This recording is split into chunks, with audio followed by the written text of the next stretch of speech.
Hello guys, Dinosaur here. Welcome back to the channel. And if you guys hear noise in the background at all, that is just because my neighbor likes letting his dogs bark at 11:52 at night. But that's fine for now because I'm not trying to sleep or anything. No, seriously. Okay. Well, this video is going to be... this video is going to be at least a two-parter series, maybe three-part. This is gonna be kind of a touchy subject. It's not really my conversion story, but it's how God brought me out of legalism when I fell into it.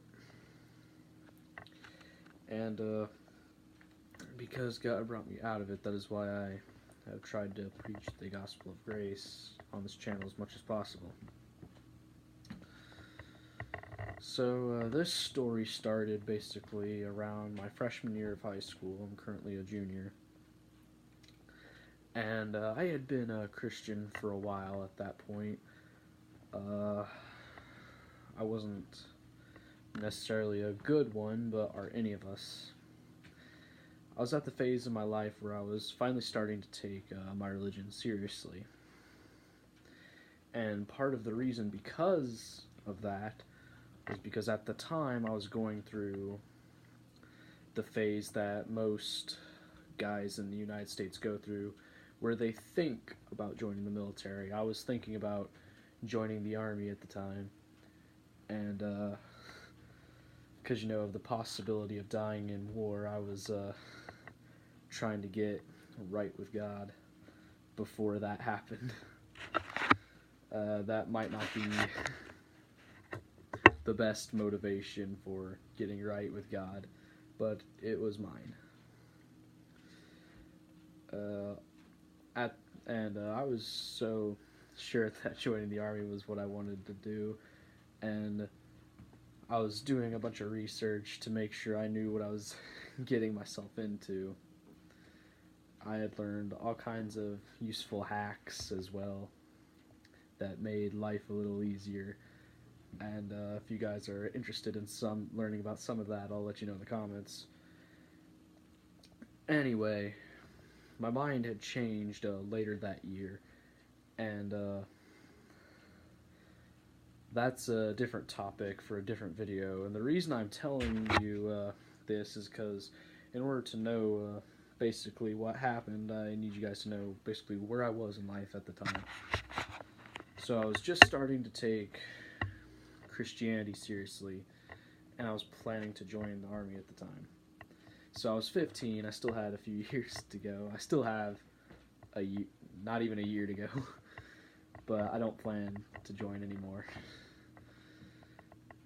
Now as you guys know, I'm trying to be a comic book artist. Anyway, back to the story. I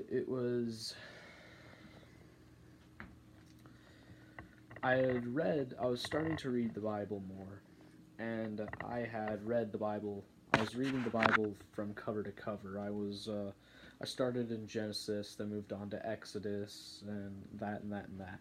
I didn't even bother reading the New Testament or anything about Jesus. So I had mostly the law shoved down my face.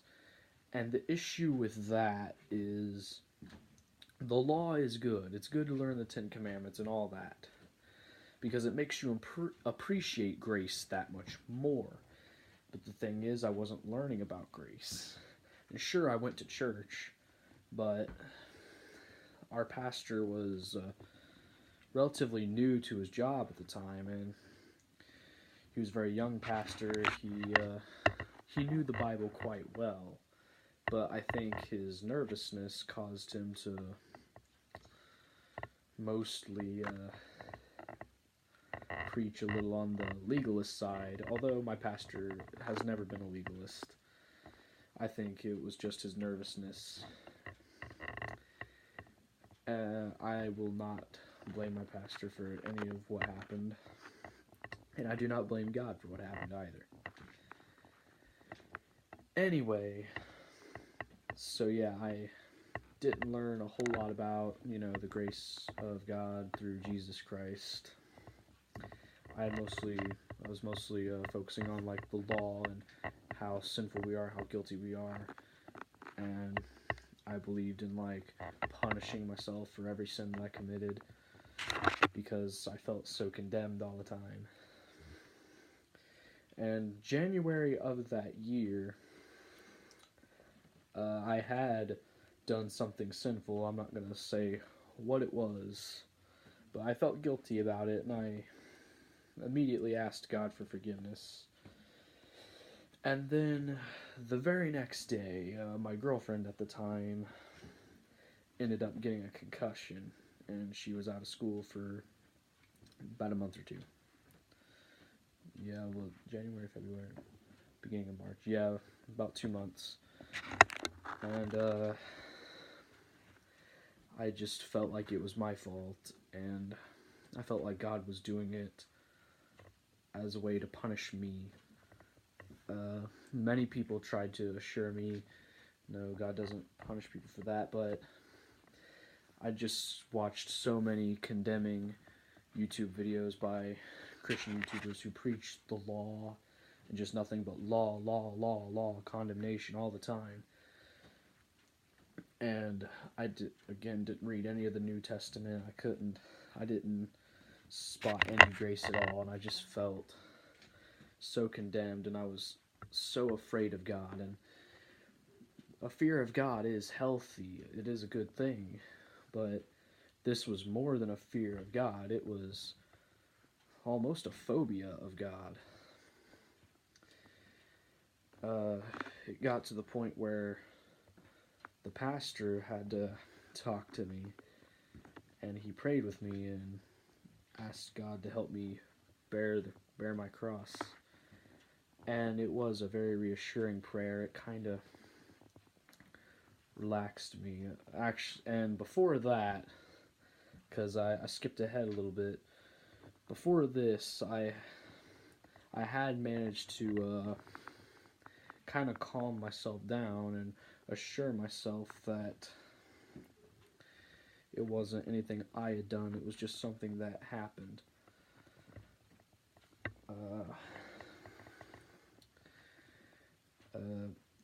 It was about I want to say late March that year, where I was up a little late that night, kind of like I am now. My younger brother and I, this was back when I was living with my mom. I live with my grandma now. My brother and I were sharing a room, and I was sitting on my bed.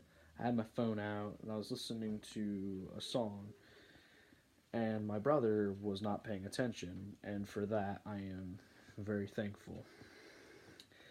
Because this song, it was something a Christian YouTuber had uploaded, and it was called the Citizen in Hell song. It's very condemning, and it was a very frightening song, and it made me feel condemned again. And it had the sinner's prayer at the end, because like for those who wanted to avoid this, I prayed the sinner's prayer along with that video, but I still felt condemned, I still felt scared, and nothing helped. And it did, and then fast forward back to when the pastor had to speak with me and pray with me. It did feel reassuring, and I did start to feel God's presence right then and there. What the? Please don't tell me it stopped recording. Okay, no. Some notifications showed up on my tablet. Okay. Where was I? Yeah, so after the pastor had prayed with me, I really did start to feel better. And I felt closer to God. But the story doesn't stop there. And it was around this time when I started noticing date setters on YouTube.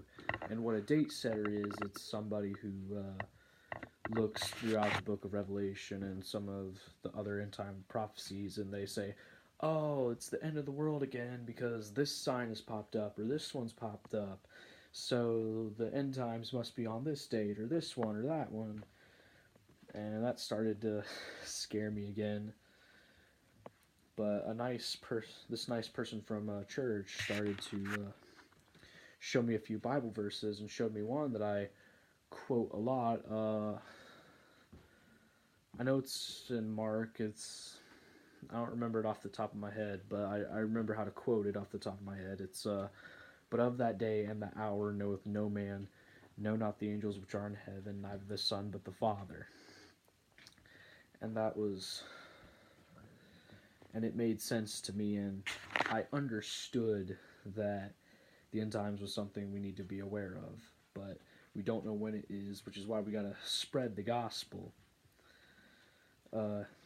whenever we have the chance. But the problem was, I didn't really understand the gospel, because even though I'd felt closer to God than I did before, I hadn't read any of the New Testament. I didn't really know what the gospel was.